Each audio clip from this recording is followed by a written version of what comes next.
Ladies and gentlemen, this is Under Review, the most controversial show in the Major Arena Soccer League.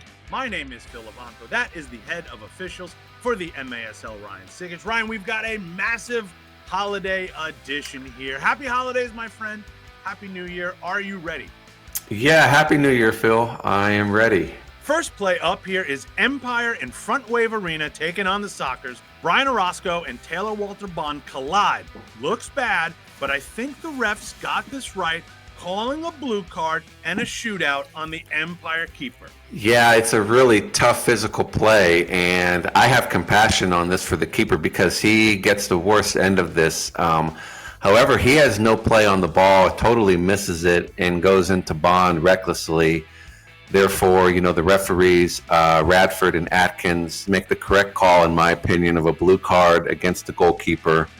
And it's the very last offender, so by our rules, this is a shootout restart. And again, I hope the goalkeeper's okay on this, but the correct call is made.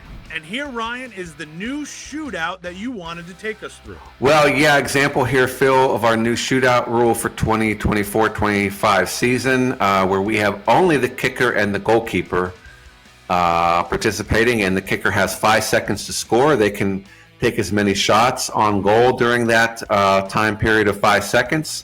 We don't see it in this particular play. However, just like basketball, the ball only needs to be off of the kicker's foot before the expiration of the 5 seconds. And also, if the attempt is not successful, then the restart goes to the attacking team, has a free kick from the yellow line, and their power play commences at that time. I want to go on record here on saying I missed the old shootout rules, but I appreciate why we have the new ones. Yeah, you really like that old live shootout rule, Phil. It's chaos, baby. One more from this game. San Diego challenges the tackle on Cesar Cerda to get a blue card. Broadcasters of America, let me talk to you real quick. Just because a tackler gets the ball first, it does not absolve them from wiping out their opponent. But not on this one. In my opinion, this is a clean tackle. Yeah, I agree as well. San Diego, as you say, uses their challenge flag here to get a foul and a blue card on this play. But it's a good tackle. The Empire defender there, number 20, slides in, makes contact with the ball. No level of force on the follow-through. Utica, Baltimore from New Year's Eve, fourth quarter. Jamie Thomas tackles Junior Pinal inside the box. The play goes to review, and in my opinion, clear foul, but no penalty kick was awarded, Ryan, because of specific rules that we have in the MASL. Well, the call on the field is a simple foul only, which we can do, as you know, even though it's inside the penalty area. And this is the correct call. Thomas gets the ball, and I can probably even argue that this isn't even a foul at all. However, in this case, I think there's a significant amount of follow-through with his left leg, even though that it's bent. There is force to this, and it is from behind. So I agree with the foul, but foul only from the free kick mark. This was correctly called as no penalty kick.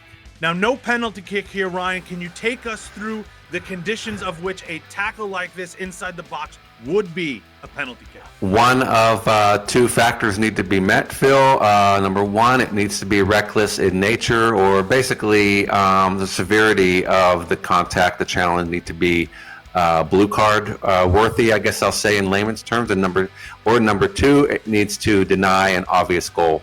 Ambush, Kansas City in St. Louis. Ryan, a good challenge here from the ambush, in my opinion. We can catch it on replay. A clear grab from Zach Reagan. Yeah, I agree with the call disallowing the goal here, but I mean, they're both holding initially. However, the pull by Reagan on the defender, I think, has some substantial more impact on him by taking him to the ground. Therefore, he was unable to defend. Ideally, I think we want to catch this in live play, but a good job there by the referees of taking this goal away. Ryan, we've got a couple handball decisions from Empire versus Tacoma. The production angles on this one really show us the handballs on both Robert Palmer and Alex Caceres. These are both examples of handball. We have, Robert there moving his right arm out away from his body. It's an unjustifiable position, and he blocks a shot on goal. So pretty textbook easy call there.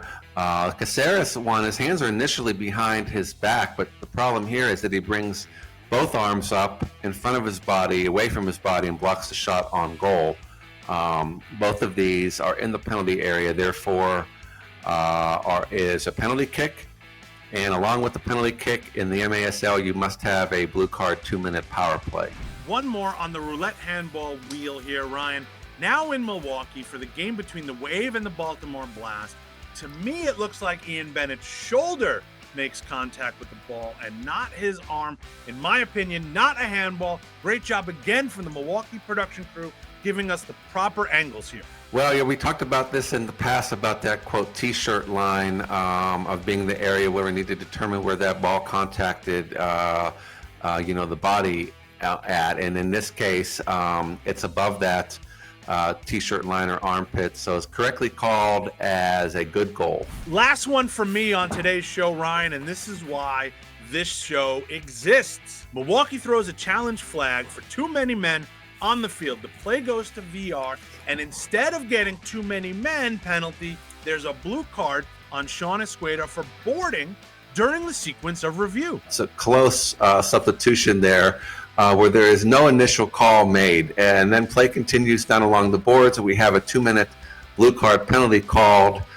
during play for a tripping foul there against the boards. About that same time that happens, Milwaukee throws their challenge flag in order to try to get a 2-minute penalty against Baltimore for their substitution. So the referees go to review on this. They determine that the substitution, even though, it is very, very close, Phil, I have been instructing the referees now for a few years that they must determine that there is a clear advantage gain. There must be impact. The referees here at Trimble and Grady determined that it's just too close to call as the player going off, his foot is up onto the boards, at the same time that his change comes into the game. Therefore, they do not award a 2-minute penalty on the substitution against Baltimore for too many men. However, the initial call of the trip along the boards remains. This is handled correctly by the referees. And then, Phil, just one more play quickly here regarding illegal player injury return. As we all know, it's a new rule this year. When a player is down, injured for longer than 15 seconds, they must leave the game for 2 minutes. And in this case here, you see Ricardo comes back into the game at 3:55 on the game clock, and he needed to have waited until 2:57 on the game clock. So teams are informed of this by a little number board that sits across from their bench. The penalty here is a yellow card, which is a 5-minute non-power play. That's it for this week's show of Under Review. I want to wish everyone out there who watches this show a happy and healthy new year. Ryan, what is the resolution for 2025? Oh, man. I don't usually do those because they last about a few weeks. So What's my resolution? That's a great question.